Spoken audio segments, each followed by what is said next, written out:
Episode 3. Leadership Thinking. Lead with the heart, not with the fist. There are leaders who come out of war.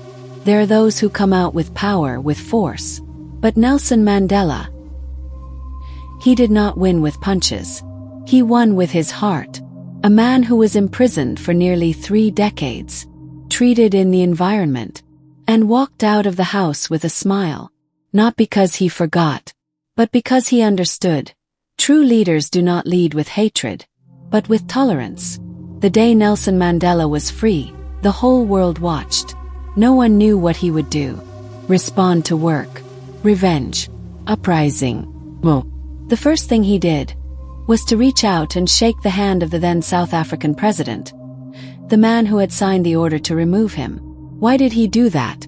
Because he knew, if he did not rise above his personal feelings, he would not be able to lead an entire nation.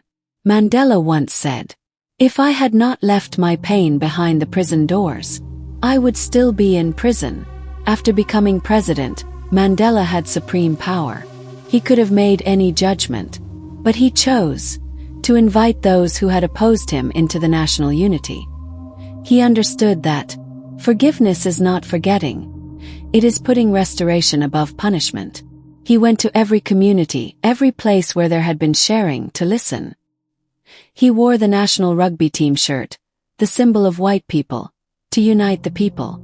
Because he knew, to heal a nation, one must first heal the human heart. Leadership does not have to be a function. We are all leaders. In our families, in our groups, in our own lives.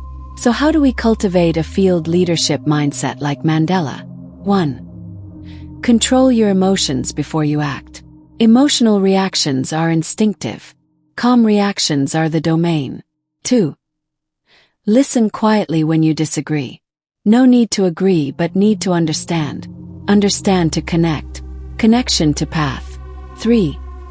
Put the common good above the self.